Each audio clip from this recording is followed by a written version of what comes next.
Hey everybody, welcome to another episode of Reviewing Comics with me, your host, Alexander Turbin. Today we're going to be going over Southern Nights number 27, a 1988 comic from Comics Interview.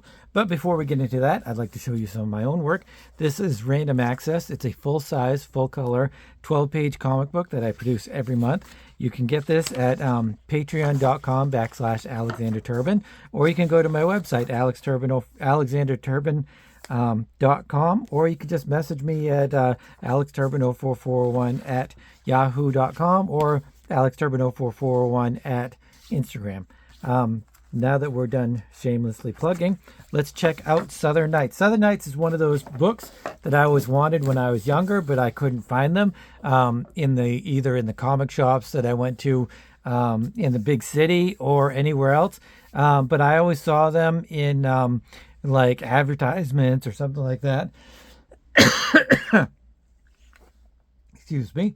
And so I just always wanted them, and I finally got one just a little while ago, and I decided to check it out, and this is my thoughts on it.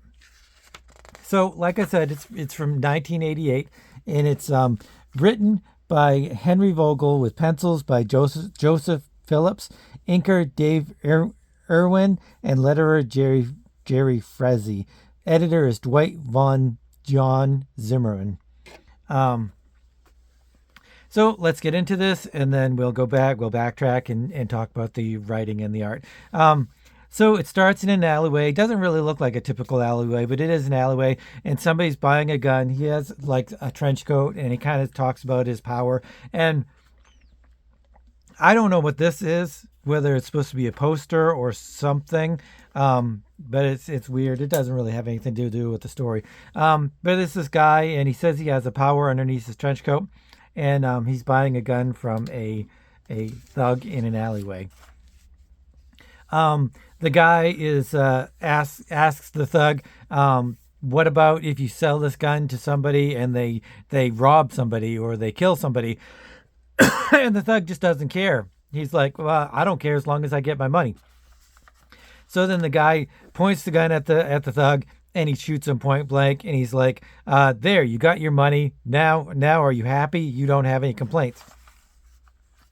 And then the scene shifts to what I can only guess is the Southern Nights superhero team, their lair or their compound or whatever, and it's some sort of house mansion thing. I don't know.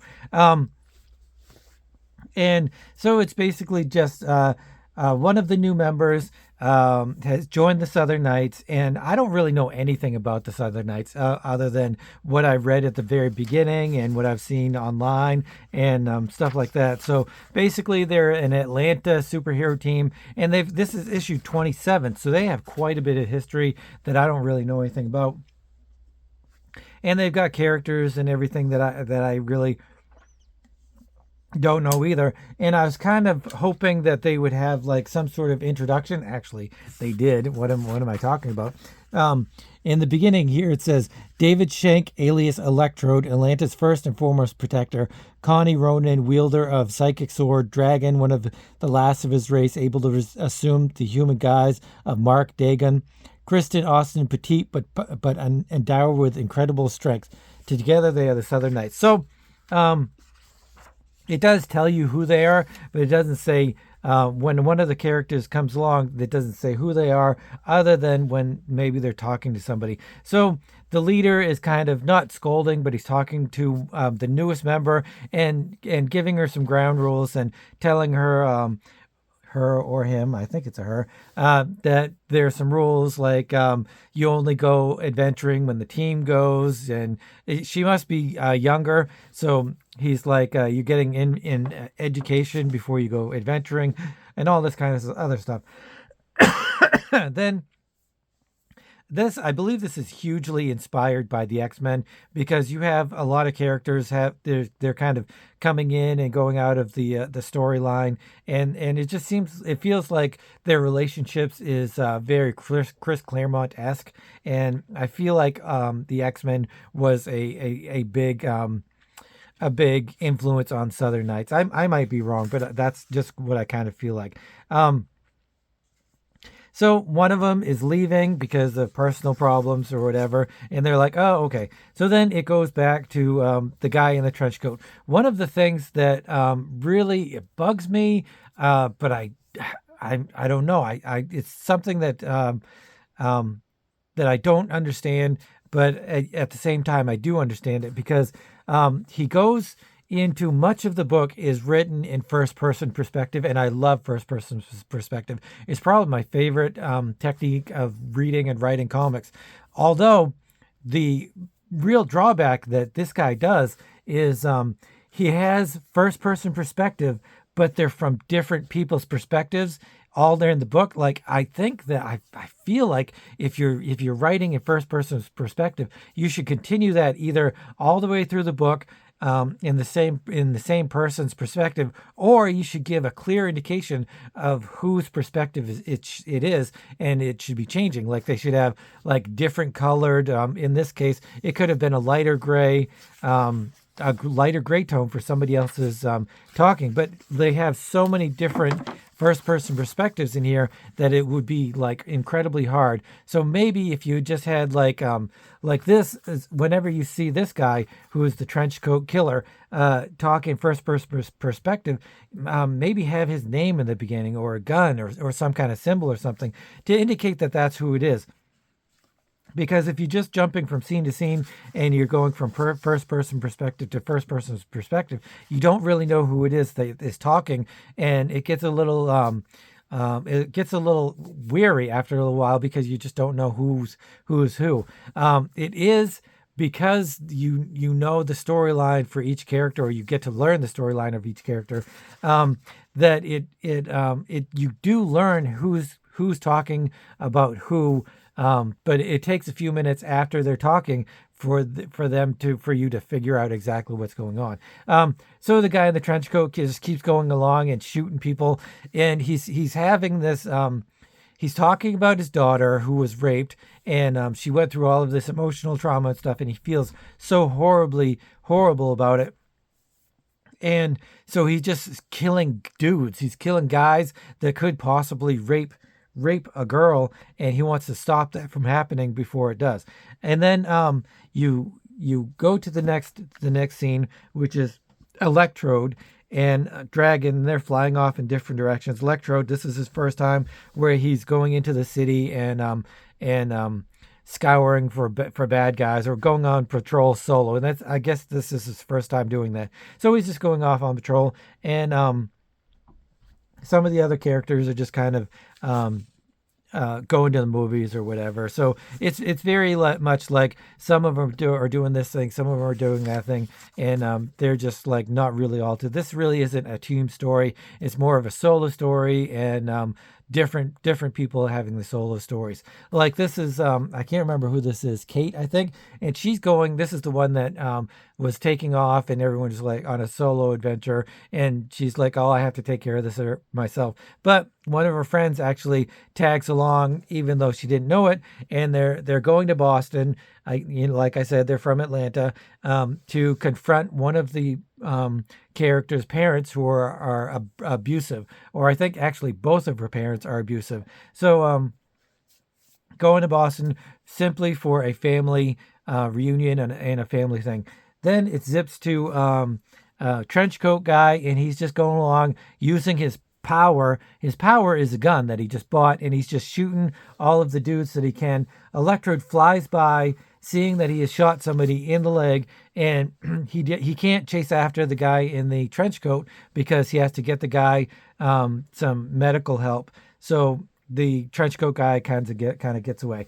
And then we have a flashback, Katie, I think her name is, or Kate, to the actual parental abuse that was happening, and that's why she's going through this angst and going to Boston to confront her parents about why they didn't love her and stuff like that. And it's some sort of dream that she was having on the plane.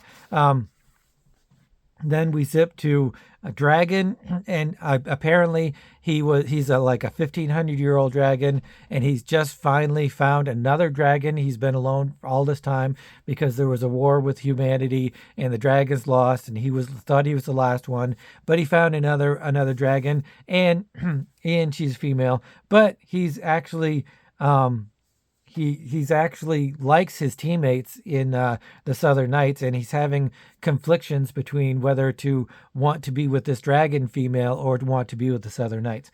Back to Electrode, first person perspective again. He's talking about it, and all of these first person perspectives are done really well. But I'll get back to that when I talk about the writing and the art and stuff.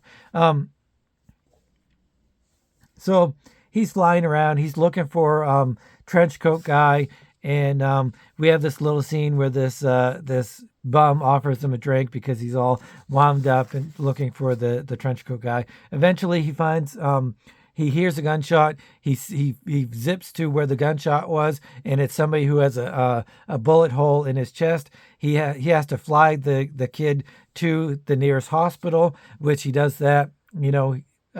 He's like, you never hear about superheroes and this kind of thing where they're just rushing to save somebody's life, and it just goes through that. He uses his electrode powers to restart his heart because they couldn't find what do you call it? Defibrillator. A defibrillator. Couldn't get the defibrillator fast enough, so Electrode actually uses his electric power to try to restart the heart of the kid. The kid lives, but Electrode has been there for hours, so he's all worn out. And the doctor says that you should stay here. You're too tired to go out on patrol still, and it's not safe for you. So he goes up into the sky, and there's electricity and stuff in there. So he pulls the electricity from the skies and recharges a little bit. And then he goes after where he thinks that there could be the trenchcoat killer. The trenchcoat killer finds the next victims, and it's a boy and a girl, and they're on a date or whatever. And the cop here is asking if they want to ride home and stuff, and they're like, no, it's okay. But then the cop leaves, and the trenchcoat killer shows up, and he keeps talking this like gibberish nonsense stuff about how he's gonna hurt the girl, and all he wants is sex, and if he can't get it one way, he'll get it another. And so it's really just putting his experiences with his daughter onto this girl, and he's trying to protect her. So in a very insane way, he's being a vigilante, but he's being a vigilante against people who haven't actually done anything. And he's like he's putting his own grievances and his own heartache onto other people, and he just is killing young guys who he thinks are going to try to rape a girl. And he chases them, and they're running, and he's having flashbacks to his little girl who was like using scissors to cut herself when just because she's had such a horrible time with the grievances and all of that stuff, and he couldn't help, and he feels suffering, and he feels to blame, and he just wants all of that pain to stop. So the only way he can do that is by killing other people. So it gets to this next part where he's chasing him, and finally the kid is like, "There's only one way that I'm going to get this killer to stop chasing us, and that's for me to confront him." The kid comes out, and he's like, "Go ahead, shoot me. What are you waiting for?" Electrode is flying by, still looking for the killer, and he realizes that he's got an instant to react because the guy is going to shoot the kid. So he blasts the trenchcoat killer with his electric power, sending him over the edge of the building, and he splat onto the pavement, and he dies. Electrode flies home, and this is first-person perspective for his new girlfriend, who's having conflictions between being with somebody who's in the superhero business and worrying about whether they're going to come home or not. So basically any wife or girlfriend of a police officer is going to feel the same way. And he's all torn up because he actually killed somebody, and he's just really devastated, and he's having a horrible time. Then we go to some sort of bad guy, Lex Luthor type character, and he's seeing what's happened to Electrode, and he's thinking about whether he can use that or not. And then we skip to, I don't even know who this character is. They have some sort of they're sleeping, and some said they have some sort of vision. I don't know if this is actually him or somebody else, some sort of evil entity or something. This panel here kind of makes me believe that it's a psychological thing, maybe a split personality or something like that. And the split personality is evil, kind of like the Sentry. And I'm not entirely sure. And then it ends with Katie. I think that's her name. I'm not sure. She rings the doorbell to see her father, and she says, "Hi, Daddy." And he slams the door in her face, and she says, and he was using the power once again, or Daddy always did have the power to make me feel worthless. And he was using his power once again. So the story, the book ends like that with a letters page and stuff. So let's get into the writing. I really enjoyed this. I really enjoyed this. I really love this book.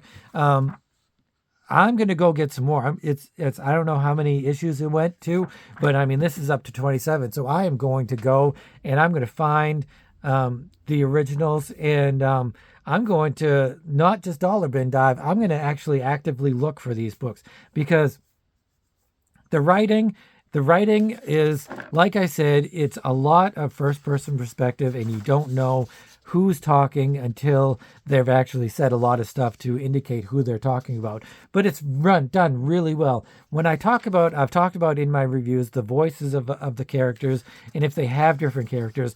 These guys don't really have different voices. They all kind of talk a little bit the same, but you can tell that the writer is evolving. He's becoming something different. It's kind of like when you read The Sandman. It's the editor once said, like, the first 10 issues of Sandman are really great, or actually the first 9 are really good. But then what's his name? Neil Gaiman, he kicks it into high gear on issue 10. So a writer can really evolve as much as an artist. So I'm really hoping that a lot of this stuff, that even though he's on issue 27 by now, maybe they go into even more stuff, or in the beginning maybe he's a little bit more raw. Either way, it's done in a nice way, done in a nice personal way, and I like all of the characters. I don't remember all of their names, but I certainly will as I read more books. And the fact that they have a dragon is awesome. And, everybody has these kind of superhero-y powers, electricity or fire or super strength or whatever. So there's nothing actually original about that kind of stuff. But their personalities, even though they don't have huge different voices in the way they talk and stuff like that, different dialects and everything like that.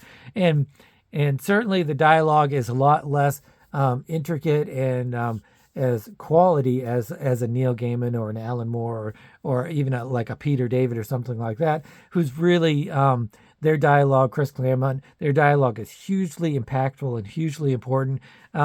This dialogue in this is very good. It's you get to see into their minds when they talk about in their first person perspective, which is really fantastic. And that's one of the things that you can get as a first person perspective writer and reader. It's like looking into their heads. Maybe it would have been better to do some of this as thought balloons, because there's no real thought balloons in here. And really, I kind of wish there were, because that would take a lot of this first person perspective angst that I have away, because then I would have been able to see thought balloon for this guy, thought balloon for, could have gone to him, and then this would have been fine, because you'd have known who was talking about who, or who was talking to themselves in what way. So I think thought balloons would have been a lot better in some of these different circumstances. Even though I do love the first person perspective narrative, it just would have been it would have been helpful to the reader. So yeah, I do like the story. I like the story a lot.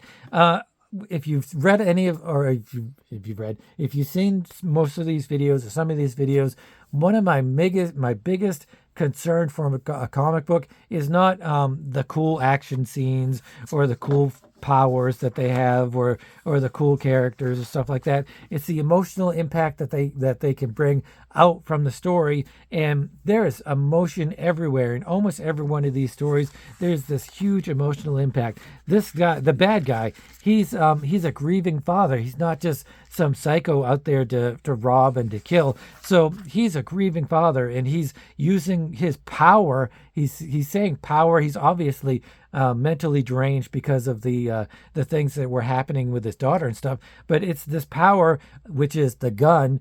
But the power really is him trying to cope with the devastation that his daughter feels after being raped and tortured. And so even though he is a villain, he is a bad guy, but he's mentally unstable. So there's a lot going on there, and there's a lot to process. This whole thing where Katie or whatever her name is trying to connect with her parents who are emotionally abusive, that's huge, and it's done in such a way that it's not contrived or anything like that. It's just, it's straight up powerful emotional writing, and you feel for the characters. That's the biggest thing, is you feel for the characters. When Electron or Electro or whatever his name is kills somebody and then goes home and he's crying and he's devastated and he's freaking out, that is just, you feel it in your gut, and I'm going to remember this comic for a long time, especially if I buy more, if I get more, and I really learn the characters, because that's one of the intricate things about comic books, about TV shows, is that, you watch your first show and you read your first comic, and, you find that thing that hooks you, that you really enjoy, that you like, and then you evolve with the characters, you learn with the characters, you grow with the characters, and it was a pleasure to read and a surprise. I've been wanting to read Southern Nights for such a long time, and I really had no thought. I kind of thought that it might be one of those cheesy books that really had nothing to offer. But I was like, I'm always so happy when I discover a nice fun book, and it has some depth. This has a lot of depth. Maybe not all of the issues have a lot of depth. Well, we're going to see. But they do have cool characters, cool powers, and stuff like that. So I'm gonna definitely go back and get a bunch of these comics if I can. So as for the art is fantastic. It's this Joseph Phillips, and he's done some work he went on to do some work for DC and Marvel and stuff like that. I guess he's a very proactive LGBTQ artist, and he does a lot of this kind of stuff. And he had a studio with Adam Hughes, and I think personally, I don't know if this is true, but I think some of this stuff was either inked by Adam Hughes or straight up drawn by Adam Hughes. Maybe there was a deadline crunch or something like that. Maybe it was just fun, everybody working on each other's stuff. But I mean, some of these faces are super Adam Hughes looking. So either they work together on some of these things, and maybe he did some of the inking, maybe he did some of the penciling, or maybe they evolved together as creators. Maybe they have the same kind of influences and stuff. And I mean, but everything is super clean and crisp, and the stories are really great, and the narrative art is fantastic. All of the figures are really, really fun to read and look at, and the emotion. Every one of these characters that has an emotional trait going on, it is spot on. It is dead on. Even this character who's going to her parents to confront them for emotional abuse, she's not happy. She's not, you could see the sadness and the all of that stuff in their faces, and that is such an important aspect of comics. Maybe the most important aspect in a comic book is the emotional connection that you can have with the reader. I mean, look at this. This looks Adam Hughes. These are Adam Hughes type things. My only, not even complaint, but I noticed that his panels there's a lot of panels, which there's a lot of story. So if you have all of the story, then you can't really squish it down into just a few panels and stuff. But I mean, there's a lot of panels. There's usually 6 or more panels per page. So you don't have that one big image shot, which I'm more in that camp. And I like less panels to let your art breathe and to actually show a lot more of your art. But I mean, he does a lot of he does close-ups, but they're not super tight close-ups, which I kind of wish a little bit some of that was. But these scenes that he draws, they're really fantastic. I really have no complaints about his art, and I would go looking for more of his stuff. I'm a huge fan of Adam Hughes, and I really think that they kind of tangled up when they were doing stuff. Maybe they swapped books to ink or stuff like that, or maybe he just helped him out. Anyway, fantastic book. Southern Nights. I was really surprised, pleasantly surprised. I don't know why I am so surprised. If it went up to issue number 27, that means it must have been pretty good quality, right? People were buying it. I mean, this was during the heyday of the black and white boom, so it could have just been caught up in that. But I think that it's just quality book and quality material, and I'm really looking forward to going out and finding more. And it's really fantastic feeling when you're a comic book fan to find something that you like and to search for it, because that is one of the greatest things for being a comic book fan is searching for the stuff that you enjoy, searching the back issue bins and everything like that. So I highly recommend it. So my review, I'm going to give this a 9. The only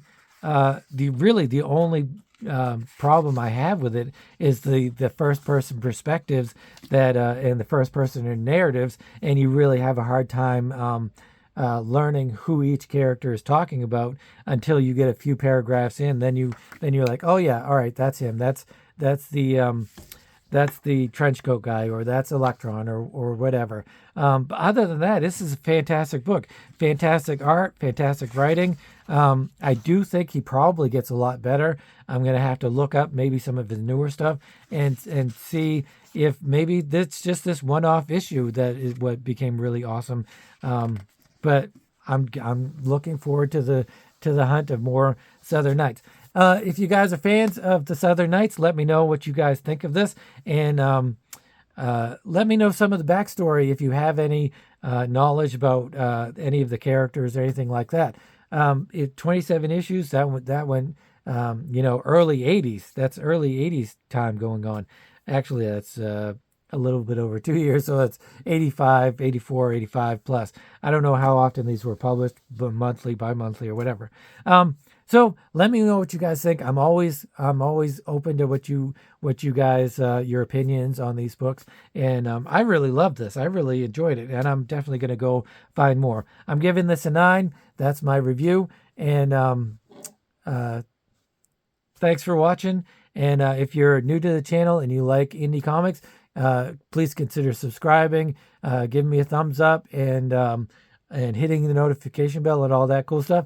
And also leaving me a comment. I'd love to talk comic books. This is what the channel is. It's me talking comic books with other fans.